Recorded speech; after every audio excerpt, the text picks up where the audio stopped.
بسم اللہ الرحمن الرحیم۔ سامعین کرام، آپ سن رہے ہیں انسپکٹر احمد یار خان کی تفتیشی کہانیوں کے سلسلے میں ایک اردو کہانی عجیب لڑکی۔ مجھے امید ہے آپ کو میری یہ کاوش پسند آئے گی۔ آپ نے اگر ابھی تک میرا چینل مائی وائس سبسکرائب نہیں کیا تو ابھی میرے چینل کو سبسکرائب کر کے بیل نوٹیفیکیشن آن کر لیجئے تاکہ آنے والی ہر نئی کہانی کی اطلاع بر وقت آپ تک پہنچ سکے۔ جرم و سزا کا یہ کیس بھی انہی دنوں کا ہے جب میں دلی میں CIA میں تھا۔ میری بدبختی یہ تھی کہ میں انگریزی بولتا اور سمجھتا تھا۔ دوسری بدبختی یہ کہ مجھے دل و دھیان سے کام کرنے کا خبط تھا، اور مجھ میں ایک یہ دماغی خرابی بھی تھی کہ میں رشوت اور سفارش کو قبول نہیں کرتا تھا۔ اس میں خدا کا ڈر بھی شامل تھا، انگریزوں کا ڈر بھی۔ انگریزوں کے دور حکومت میں رشوت خوری کا امکان کم ہی ہوتا تھا، پھر بھی چھوٹے چھوٹے کیسوں میں رشوت خور ہاتھ مار لیتے تھے۔ ڈکیتی اور قتل جیسی وارداتوں میں کوئی تھانے دار من مانی نہیں کر سکتا تھا۔ جنگ عظیم کے وسط میں آ کر پولیس کے لیے رشوت کے کچھ دروازے کھل گئے تھے۔ جنگ نے ہندوستانی سوسائٹی میں انقلابی تبدیلیاں پیدا کر دی تھیں۔ شہروں اور قصبوں سے پسماندگی رخصت ہوئی اور ماڈرنزم آ گئی تھی۔ ہندوستانیوں خصوصاً مسلمانوں میں سیاسی بیداری جنگ عظیم نے ہی پیدا کی تھی۔ اس دور میں جرائم میں بے پناہ اضافہ ہو گیا تھا۔ بڑے شہروں کی ماڈرن سوسائٹی میں بھی ترقی یافتہ ممالک جیسے جرائم شروع ہو گئے تھے۔ یہ تفتیشی کہانی جو میں آپ کو سنانے لگا ہوں، ایسی ہی ایک واردات کی تفصیل ہے۔ یہ نئی دلی کی واردات ہے۔ نئی دلی ہندوستان کا دارالحکومت تھا، وائس رائے وہیں رہتا تھا، مسلح افواج کے ہیڈ کوارٹر بھی وہیں تھے، امریکی فوج کا عارضی ہیڈ کوارٹر بھی وہیں تھا۔ نئی دلی کی رونق 100% بڑھ گئی تھی۔ اس دور کی میں آپ کو کچھ کہانیاں پہلے بھی سنا چکا ہوں۔ اب ایک اور کہانی پیش کرتا ہوں جو نئی دلی کی ماڈرن ہندوستان سوسائٹی سے تعلق رکھتی ہے۔ میں نے بتایا ہے کہ میں ان دنوں CIA میں تھا۔ میرے ساتھ ایک انگریز انسپکٹر ٹینیسن تھا۔ ہم دونوں کو قتل کا ایک کیس دیا گیا۔ 14-15 دن پہلے ایک جوان سال ہندو ریوالور کی گولیوں سے قتل ہو گیا تھا۔ اس خاندان میں کالجوں کی تعلیم بھی تھی اور ٹھیکیداری کی دولت بھی۔ یہ اس سطح کا خاندان تھا جس کے ہاں سول اور فوج کے افسروں کی ٹی پارٹیاں اور ڈنر وغیرہ ہوتے تھے، اور اس خاندان کی جوان عورتیں انگریز افسروں کے ساتھ فری ہوتی تھیں، اور فری ہونے والی عورتوں کو مدعو بھی کیا جاتا تھا۔ ہندو کا عام طور پر تصور یہ ہے کہ یہ تجارت پیشہ قوم ہے، پیسہ اس کا دیوتا اور دھرم ہے۔ ہندو تنگ نظر اور فریب کار ہے، فطری طور پر بنیا اور کنجوس ہے۔ ہندو کا صحیح تصور یہی ہے، لیکن جنگ عظیم میں مختلف ٹھیکیداریاں عام ہو گئیں تو روپے پیسے کی فراوانی ہو گئی۔ ہندوؤں کی ایک کلاس ابھری جس نے فوجی ہیڈ کوارٹروں سے ٹھیکے لینے کے لیے مخصوص ہندوانہ گھٹن اور تنگ نظری ترک کر دی اور اپنے آپ کو ماڈرن بنا لیا۔ یہ لوگ گوشت بھی کھاتے اور شراب بھی پیتے تھے۔ وہ ہندو جو قتل ہو گیا تھا وہ اسی ماڈرن ہندو کلاس کے ایک ٹھیکیدار کا بیٹا تھا۔ اس قتل کی تفتیش اسی وجہ سے CIA کو دی گئی تھی کہ مقتول کا میل جول بڑے افسروں سے تھا۔ اس نے کہا تھا کہ علاقہ تھانے دار 2 ہفتے گزر جانے کے باوجود قتل کا سراغ نہیں لگا سکا۔ CIA کے اختیارات لامحدود ہوتے تھے، اور اس برانچ میں انگریز افسر بھی تھے جن سے کوتاہی اور بددیانتی کی توقع نہیں رکھی جا سکتی تھی۔ میں اور انسپکٹر ٹینیسن متعلقہ تھانے میں گئے اور فائل دیکھی۔ قتل کی اور مقتول کی جو تفصیلات ملی وہ اس طرح تھی کہ 2 ہفتے پہلے رات 11 بجے کے لگ بھگ مقتول واپس گھر آیا۔ وہ ٹیکسی پر آیا تھا۔ ٹیکسی ڈرائیور سکھ تھا جس کا بیان یہ تھا کہ مقتول ریلوے اسٹیشن سے اس کی ٹیکسی میں بیٹھا۔ اپنی کوٹھی کے سامنے اس نے ٹیکسی رکوائی اور ٹیکسی سے اتر کر اس نے پیسے دیے، پھر کوٹھی کے گیٹ کی طرف گیا۔ ٹیکسی ڈرائیور نے ٹیکسی چلائی اور وہ ٹیکسی ادھر ہی کو موڑنے لگا جدھر سے آیا تھا کہ پیچھے سے ایک موٹر سائیکل آیا۔ سکھ نے گاڑی روک لی کہ موٹر سائیکل گزر جائے، لیکن موٹر سائیکل سامنے سے گزرنے کے بجائے گاڑی کے پیچھے سے گزرنے لگا۔ سکھ اسے دیکھ رہا تھا۔ موٹر سائیکل آہستہ ہو گیا۔ مقتول ابھی گیٹ تک پہنچا ہی تھا کہ موٹر سائیکل والے نے ریوالور سے 2 فائر کیے اور یک لخت موٹر سائیکل تیز کر دی۔ سکھ تیزی سے گاڑی سے نکلا۔ مقتول گر پڑا تھا اور موٹر سائیکل بہت ہی تیز رفتاری سے غائب ہو گیا تھا۔ سکھ نے اپنے بیان میں کہا تھا کہ موٹر سائیکل والا رک کر مقتول پر چھری چاقو سے حملہ کرتا اور موٹر سائیکل پر سوار ہو کر بھاگتا تو وہ ٹیکسی میں اس کا تعاقب کرتا، لیکن قاتل کے پاس ریوالور تھا، اس لیے اس نے تعاقب کی جرت نہ کی۔ اس نے گیٹ کے اندر جا کر آوازیں دی تو گھر والے باہر آئے۔ سکھ نے انہیں بتایا کہ یہ واردات ہو گئی ہے۔ تھانے رپورٹ ہوئی، سکھ وہیں موجود رہا۔ علاقہ تھانے دار آیا تو اس نے پہلا شبہ سکھ پر ہی کیا، جو اس بنا پر غلط ثابت ہوا کہ سکھ نے ہی کوٹھی میں جا کر واردات کی اطلاع دی تھی۔ دوسری بات یہ کہ مقتول کی جیب میں اس کا بٹوا موجود تھا، جس میں بہت سی رقم تھی۔ اس کی کلائی میں گھڑی اور انگلیوں میں سونے کی 2 انگوٹھیاں تھیں۔ سکھ اسے قتل کرتا تو اس کا مقصد مقتول کو لوٹنا ہی ہو سکتا تھا۔ سکھ نے اسے لوٹا نہیں تھا اور اس کے پاس ریوالور بھی نہیں تھا۔ سکھ تو موقع کا گواہ تھا۔ قتل کی واردات جس کوٹھی میں ہوئی وہاں آبادی گنجان نہیں تھی۔ شہر سے پالم ایئرپورٹ کی طرف سڑک جاتی تھی۔ اس وقت ایئرپورٹ پر آج والی ہوائی جہازوں کی آمد و رفت نہیں تھی، اس لیے یہ سڑک شام کے بعد ویران اور سنسان ہو جاتی تھی۔ زیادہ علاقہ خالی پڑا ہوا تھا۔ آج تو وہاں 1 انچ جگہ بھی خالی نہیں ہوگی۔ رات کو سڑک کے ویران ہونے کی ایک وجہ یہ بھی تھی کہ پرائیویٹ کاریں بہت ہی کم تھیں، موٹر سائیکل نہ ہونے کے برابر تھی۔ اس وقت ٹھیکیداریوں کی دولت سے چند ایک ہندوؤں نے پرانی دلی کے قدیم مکانوں سے نکل کر اس علاقے میں کوٹھیاں بنا لی تھیں۔ ان کی تعداد زیادہ نہیں تھی۔ سکھ ٹیکسی ڈرائیور نے موٹر سائیکل سوار کا چہرہ نہیں دیکھا تھا۔ اس کا خیال تھا کہ موٹر سائیکل فوجی تھا۔ اس وقت پرائیویٹ موٹر سائیکل بھی خاصے بڑے ہوا کرتے تھے اور انجن کی طاقت آج کی طرح سی سی کے حساب سے نہیں بلکہ ہارس پاور کے حساب سے ہوتی تھی۔ عام طور پر 5 ہارس پاور کا موٹر سائیکل ہوتا تھا، لیکن فوجی موٹر سائیکل اس سے بھی بڑے ہوتے تھے۔ موٹر سائیکل سوار نے پتلون پہن رکھی تھی، قمیض پر جیکٹ تھی یا کوٹ۔ وہ پالم ایئرپورٹ کی طرف سے آیا اور شہر کی طرف چلا گیا۔ گولیاں اتنی قریب سے فائر ہوئی تھیں کہ جسم سے پار ہو گئیں اور گیٹ سے لگی تھیں جو لوہے کا تھا۔ تھانے دار نے رات کو گولیوں کے سکے برآمد کر لیے تھے۔ ایکسپرٹ کی رپورٹ تھی کہ یہ 38 بور کے ریوالور سے فائر ہوئی تھیں۔ گولیوں کے خول وہاں موجود نہیں تھے، جو وہاں ہو بھی نہیں سکتے تھے کیونکہ وہ ریوالور کے سلنڈر میں ہی چلے گئے تھے۔ ہم نے پوسٹ مارٹم رپورٹ دیکھی۔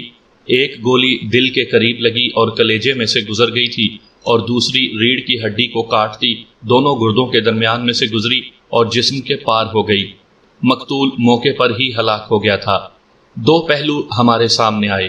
ایک یہ کہ رائفل اور بندوق کی گولیاں نشانے پر مارنا مشکل نہیں ہوتا کیونکہ ان کے بٹ کندھے کے ساتھ دبا کر انہیں دونوں ہاتھوں کی گرفت میں رکھا جاتا ہے، لیکن ریوالور صرف ایک ہاتھ میں پکڑ کر فائر کیا جاتا ہے۔ کوئی اناڑی اس کا ٹریگر دباتا ہے تو اس کی نالی نیچے ہو جاتی ہے، لہٰذا گولی نشانے پر لگنے کے بجائے نیچے لگتی ہے۔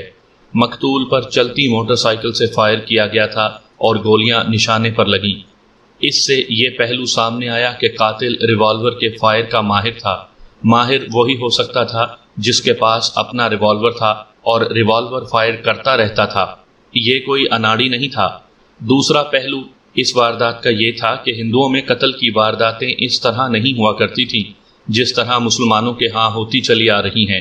دیہات اور قصبوں میں دیرینہ عداوت کی بنا پر مسلمان قتل سے کم کوئی کارروائی نہیں کرتے۔ آج کل پاکستان کے شہروں میں اسلحہ اتنا زیادہ ہو گیا ہے کہ سر پھرے نوجوان شوقیہ قتل کرتے پھرتے ہیں۔ ہندوؤں میں یہ بات نہیں تھی۔ شہر کا ہر ہندو قتل کے نام سے ہی لرزتا تھا، پھر بھی کبھی برسوں میں ایک ہندو کسی ہندو کے ہاتھوں قتل ہو ہی جاتا تھا، جس سے یہ ظاہر ہوتا تھا کہ قاتل انتقام کے جذبے سے پاگل ہو گیا تھا۔ قتل کی اس واردات کی تفتیش میں مجھے پہلا خیال یہ آیا کہ یہ انتقامی کارروائی ہوئی ہے۔ میرے اس خیال کو تقویت یوں ملی کہ مقتول کو لوٹا نہیں گیا تھا، لہٰذا سب سے پہلے تو یہ دیکھنا تھا کہ قتل کا باعث کیا تھا۔ ابھی تو ہم تھانے میں بیٹھے فائل دیکھ رہے تھے اور تھانے دار سے معلومات لیتے جا رہے تھے۔ تھانے دار ہندو تھا، سب انسپیکٹر رتن کمار۔ اس نے 15 دنوں کی تفتیش میں کوتاہی نہیں کی بلکہ بہت محنت کی تھی، لیکن قتل کا باعث معلوم نہیں کر سکا تھا۔ اس نے مصدقہ طور پر معلوم کر لیا تھا کہ مقتول کی کسی کے ساتھ ذاتی یا خاندانی دشمنی نہیں تھی۔ تھانے دار سے ضروری معلومات یہ ملی کہ مقتول کی شادی کو ابھی 4 ہی مہینے ہوئے تھے۔ آپ نے اس کی بیوی سے پوچھ گچھ کی ہوگی؟ میں نے سب انسپیکٹر رتن کمار سے پوچھا۔ یہ تو بہت ہی ضروری تھا، رتن کمار نے کہا۔ مقتول کے باپ سے ملنے کے بعد میں اس کی بیوی سے ملا تھا۔ بہت خوبصورت لڑکی ہے، وہ صرف اس لیے مظلوم نہیں کہ بیوہ ہو گئی ہے۔ بلکہ اسے یہ غم کھا رہا ہے کہ اب اس کی دوسری شادی نہیں ہوگی۔ سامعین شاید جانتے ہوں گے کہ ہندو لڑکی خواہ نوجوانی میں ہی بیوہ ہو جائے، اس کی دوسری شادی نہیں ہو سکتی، اسے منحوس سمجھا جاتا ہے۔ شادی کی پہلی رات ہی خاوند اچانک بیمار ہو کر مر جائے، اچانک حرکت قلب بند ہو جائے یا کسی اور وجہ سے مر جائے، اور اس نے دلہن کے جسم کو ابھی ہاتھ بھی نہ لگایا ہو، تو بھی کوئی اور خاندان اسے قبول نہیں کرتا۔ وہ اپنے والدین کے گھر چلی جاتی ہے، اسے زیورات سے محروم کر دیا جاتا ہے، اسے چوڑیاں پہننے کی اجازت نہیں ہوتی، اس کے سر پر میلا اور پھٹا ہوا دوپٹہ ڈال دیا جاتا ہے، اس کی سہیلیوں کو اس سے ملنے سے روک دیا جاتا ہے کیونکہ اس کے سائے کو منحوس سمجھا جاتا ہے۔ ہندوؤں میں تو ستی کی رسم ہوا کرتی تھی، بیوی کو اس کے خاوند کی لاش کے ساتھ چتا پر بٹھا کر زندہ جلا دیا جاتا تھا۔ مغلیہ خاندان کے دور حکومت میں اس رسم پر پابندی عائد ہوئی، لیکن دیہاتی علاقوں میں یہ ظالمانہ رسم جاری رہی۔ انگریزوں نے آ کر اس رسم پر بڑی سختی سے پابندی عائد کی، اور ستی کا کوئی واقعہ ہو گیا تو لڑکی کو زندہ جلانے والے لواحقین کو قتل کے جرم میں سزا دی گئی۔ بھارت کی موجودہ حکومت نے ستی کو قتل کا جرم قرار دے رکھا ہے، پھر بھی چند برس گزرے، آپ نے ستی کے ایک واقعات کی خبر اخباروں میں پڑھی ہوگی۔ ایک جوان سال عورت کو اس کے خاوند کی لاش کے ساتھ زندہ جلا دیا گیا۔ اس کا فوٹو پاکستان کے بڑے اخباروں میں بھی شائع ہوا تھا۔ جلانے والوں کو قتل کے جرم میں گرفتار کر لیا گیا تھا۔ آپ کی دلچسپی کے لیے بتاتا ہوں کہ ایک طرف قتل کے جرم میں گرفتاریاں ہوئیں اور دوسری طرف ہندوؤں کی توہم پرستی اور باطل پرستی کا یہ عالم کہ دور دور سے ہندو جوک در جوگ اس جگہ آ کر ماتھا ٹیکنے لگے جہاں اس عورت کو جلایا گیا تھا۔ وہ اس مظلوم عورت کو دیوی اور معبود سمجھتے ہیں جس نے اپنے مرے ہوئے خاوند کے ساتھ اپنے آپ کو زندہ جلا دیا ہے۔ معلوم ہوتا ہے یہ سلسلہ ابھی تک جاری ہے۔ ہندو جن میں عورتیں زیادہ ہوتی ہیں وہاں جا کر پھول چڑھاتے اور کھانے پینے کی مختلف اشیاء رکھتے اور وہاں سجدہ کرتے ہیں۔ ہندو ماڈرن تو ہو گئے ہیں، لیکن بیوہ کو وہ منحوس سمجھتے ہیں اور اس کی دوسری شادی نہیں کرتے۔ اگر بیوہ کے والدین اس کی شادی کرنا چاہیں تو بھی اسے کوئی قبول نہیں کرتا۔ ایسی جوان سال ہندو بیوہ عورتوں کی زندگی جس طرح گزرتی ہے وہ ذرا لمبی بات ہے۔ یہ ایک باطل مذہب کی بدی کی داستان ہے جس کا شکار یہ جوان بیوگان ہوتی ہیں اور آشرموں میں پنڈتوں کی ہوسکاری کے جال میں بوڑھی ہو جاتی ہیں۔ اب ایک نوجوان ہندو بیوہ میرے سامنے آ رہی تھی۔ میں نے کہا ہے کہ قتل کی اس واردات سے تعلق رکھنے والے ہندو خاندان ماڈرن تھے، گوشت بھی کھاتے اور شراب بھی پیتے تھے، لیکن اپنی بیوہ بہو بیٹیوں کے لیے وہ قدامت پسند اور دقیانوسی تھے۔ میں اپنے سامعین سے بھائی صابر حسین راجپوت کی طرح معذرت کے ساتھ عرض کرتا ہوں کہ بڑھاپے میں سب سے بڑی خرابی یہ ہوتی ہے کہ بوڑھا آدمی بات سے بات نکالتا چلا جاتا اور اصل بات سے دور چلا جاتا ہے۔ واردات قتل کی سنانے لگا تھا اور قصہ چھیڑ بیٹھا جوان ہندو بیوگان کا۔ مشکل یہ ہے کہ زندگی میں اتنے واقعات، حادثات اور ایسے رنگا رنگ تماشے دیکھے ہیں کہ ایک کی بات کرو تو 20 یاد آ جاتے ہیں۔ ہندو بیوگان کی تو بہت سی کہانیاں میری ڈائریوں میں اور میرے ذہن میں محفوظ ہیں۔ زندگی نے وفا کی تو ضرور سناؤں گا۔ میں سنا رہا تھا کہ میں اور انسپیکٹر ٹینیسن علاقہ تھانے دار کی فائل پڑھ رہے تھے اور ساتھ ساتھ اس سے تفصیلات بھی پوچھتے جا رہے تھے۔ بجائے اس کے کہ پہلے اس کی بتائی ہوئی تفصیلات سناؤں پھر اپنی تفتیش کی بات کروں، میں سیدھے طریقے سے آپ کو پوری کہانی سنا دیتا ہوں۔ تفتیش تو ہم نے اپنے انداز سے کرنی ہی تھی۔ سب انسپیکٹر رتن کمار سے ہم نے رہنمائی لی اور اسے کہا تھا کہ اپنے مخبروں کو ہمارے حوالے کر دے۔ یہ تو میں آپ کو بتا چکا ہوں کہ مقتول کا باپ ٹھیکیدار تھا۔ مقتول باپ کے ساتھ کام کرتا تھا۔ ان کی ٹھیکیداری وسیع پیمانے کی تھی، زیادہ تر ٹھیکے تعمیراتی ہوتے تھے۔ ان دنوں دلی سے 15-16 میل دور ان کے پاس ایک فوجی تعمیر کا خاصا بڑا ٹھیکہ تھا۔ مقتول جس کا نام مہندر پال تھا اس جگہ چلا جاتا تھا اور رات کی ریل گاڑی سے واپس آتا تھا۔ ہفتے میں 2 راتیں ایسی آتی تھیں جو اسے باہر ہی گزارنی پڑتی تھیں۔ قتل کے وقت اس کی عمر 26 سال اور کچھ مہینے تھی۔ وہ حسب معمول قتل کی رات ریل گاڑی سے آیا تھا اور اپنی کوٹھی کے گیٹ پر قتل ہو گیا۔ وہ اس کوٹھی میں اپنے ماں باپ کے ساتھ رہتا تھا۔ شادی ہوئی تو 15-20 دنوں بعد ماں باپ سے الگ ہو گیا اور اپنی بیوی کے ساتھ ایک فلیٹ میں کرائے پر رہنے لگا۔ یہ 2 منزلہ فلیٹ تھے۔ میں نے مقتول کی رہائش تفتیش کے دوران دیکھی تھی۔ اس فلیٹ میں اپر کلاس کے لوگ رہتے تھے. یہ عمارت نئی نئی بنی تھی. اس روز وہ اپنے ٹھیکے پر جانے لگا تو بیوی نے اسے کہا کہ آج دن کوٹھی میں گزارنا چاہتی ہے اور رات کو وہ ادھر ہی آ جائے اور اسے اپنے گھر لیتا جائے. یہ وجہ تھی کہ وہ رات اپنے ماں باپ کے گھر گیا تھا. ہمیں یہ باتیں مقتول کا باپ بتا رہا تھا.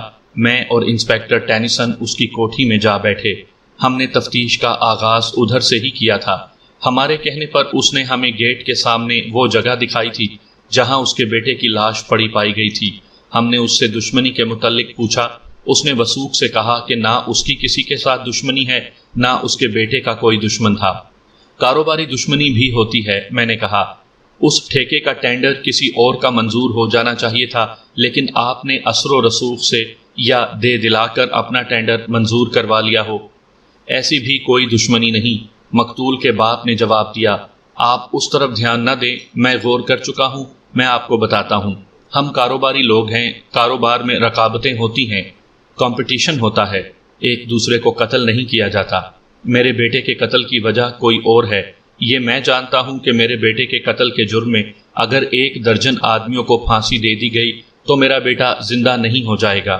مجھے ڈر یہ ہے کہ قتل کی وجہ معلوم نہ ہوئی اور قاتل نہ پکڑا گیا تو میرا بڑا بیٹا بھی ہے، میں بھی ہوں، اور ہم بھی تو قتل ہو سکتے ہیں. ہو سکتا ہے یہ وجہ آپ کے گھر میں ہو، میں نے کہا.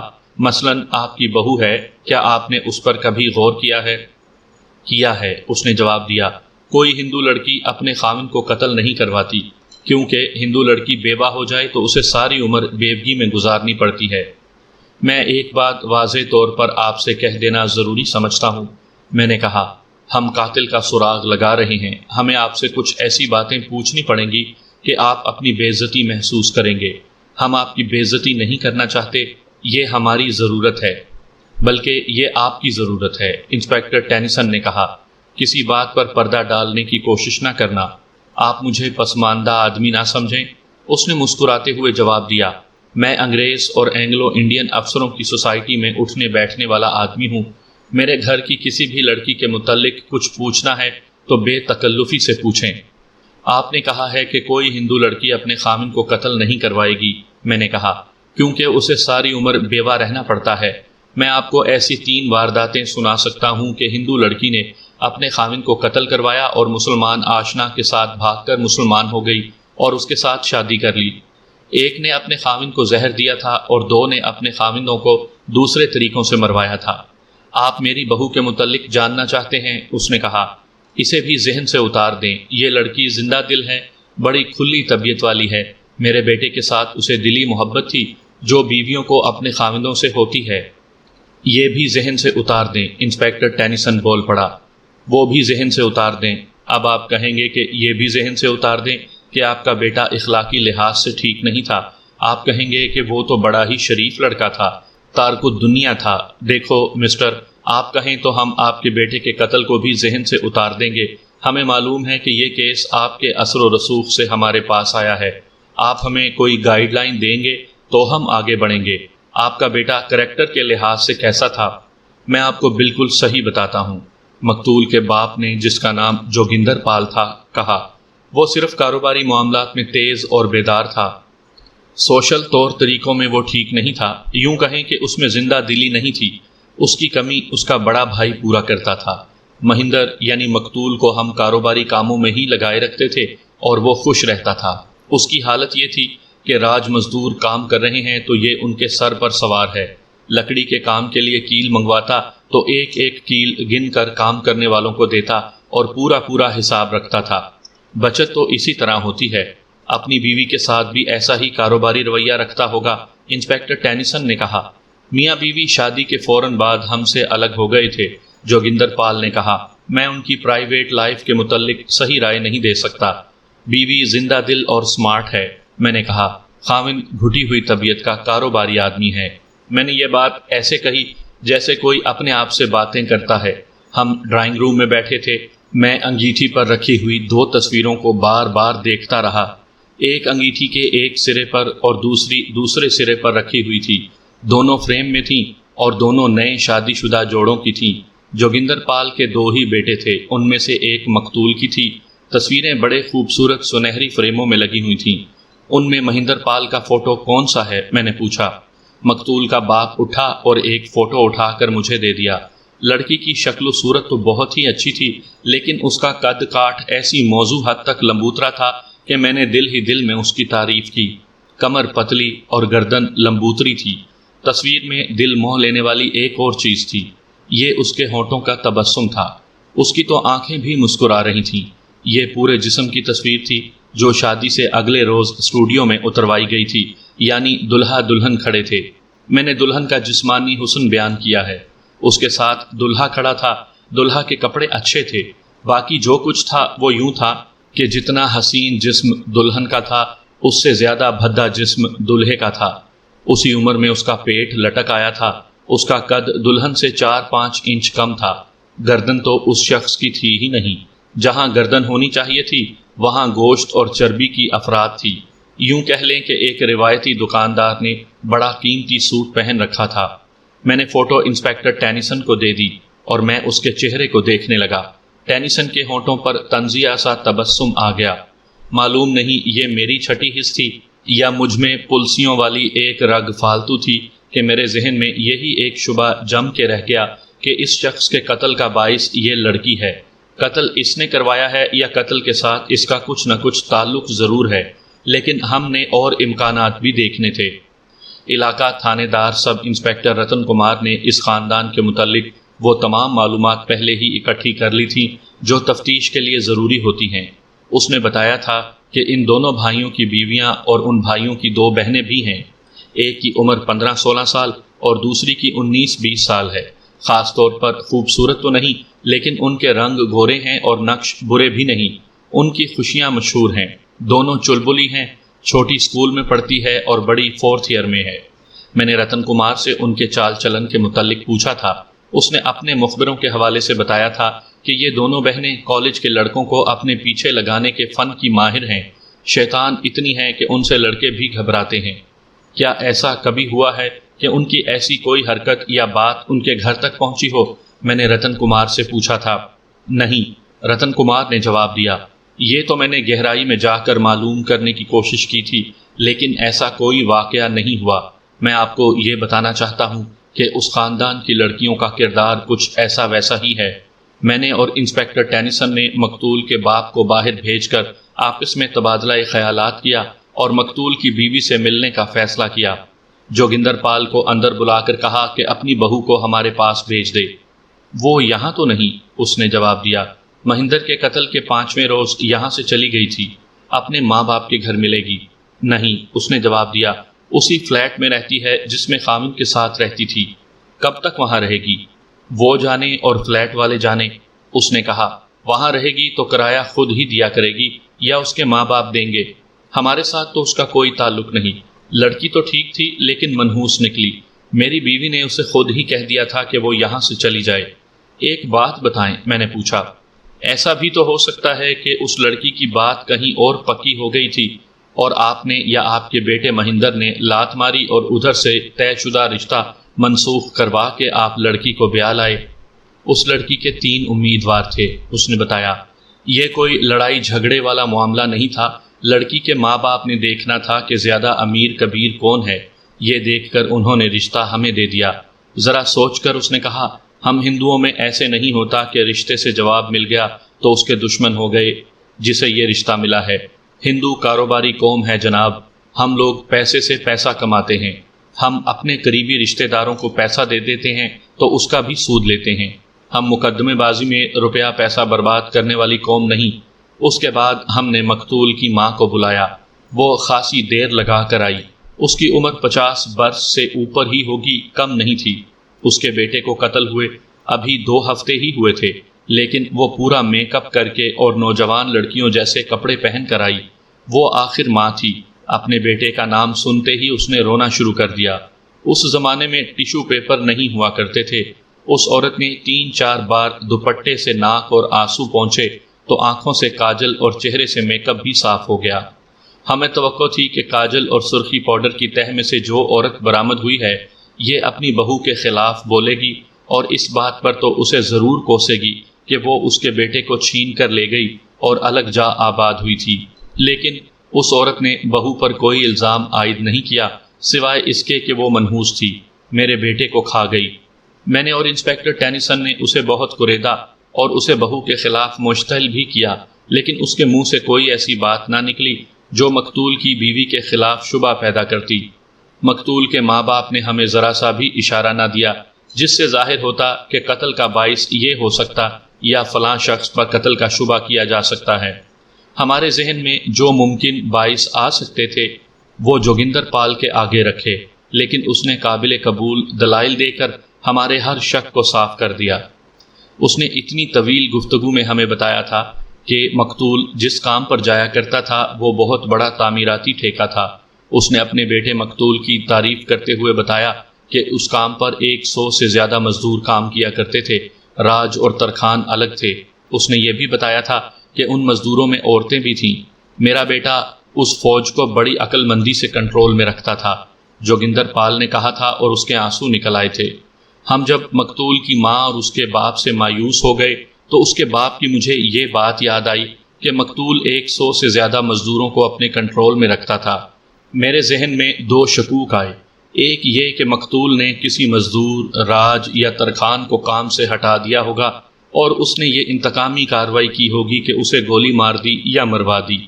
مجھے یہ خیال بھی آیا کہ مزدور ایسی کارروائی نہیں کر سکتا، اگر وہ کرتا تو پیدل آتا اور چھری یا چاقو سے قتل کرتا۔ غریب آدمی موٹر سائیکل کہاں سے لا سکتا تھا؟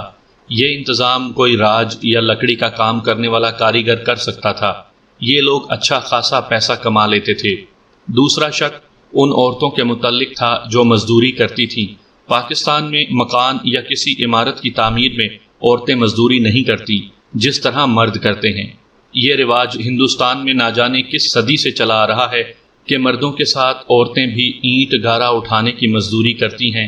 یہ دیہات میں یا شہروں کے مضافات میں خانہ بدوشی کی نسل جیسی ایک قوم خیموں میں رہتی ہے۔ یہ لوگ شہروں میں مزدوری کی تلاش میں لگے رہتے ہیں۔ کام مل جائے تو یہ لوگ اپنی عورتوں اور نوجوان لڑکیوں کو بھی اپنے ساتھ کام میں لگا لیتے ہیں۔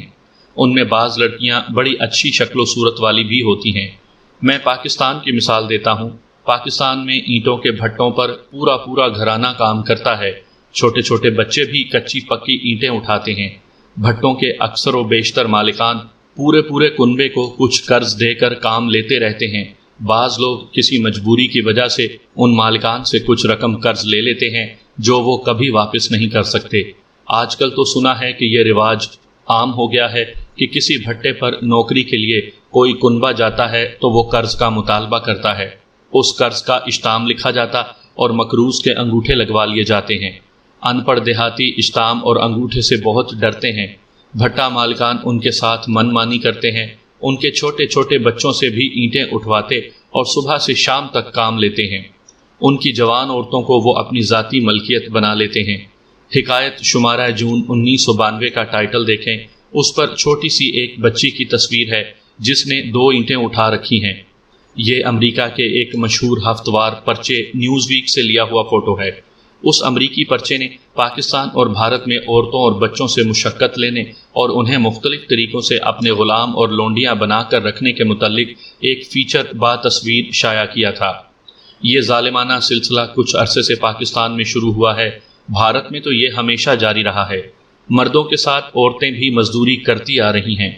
میں کہہ رہا تھا کہ میں نے جب سنا کہ مقتول 100 سے زیادہ مزدوروں کو کنٹرول میں رکھتا تھا تو میرا دماغ کسی اور طرف چلا گیا۔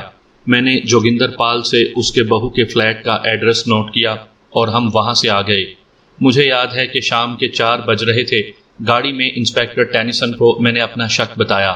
ایک شک تو یہ تھا کہ مقتول نے کسی کو نوکری یا مزدوری سے محروم کر دیا ہوگا، لیکن میں نے ٹینیسن کے ساتھ دوسرے شک پر زیادہ بات کی۔ میرا خیال یہ تھا کہ مقتول نے کسی مزدور لڑکی کے ساتھ دست درازی کی ہوگی اور لڑکی کے آدمیوں نے اس سے انتقام لیا۔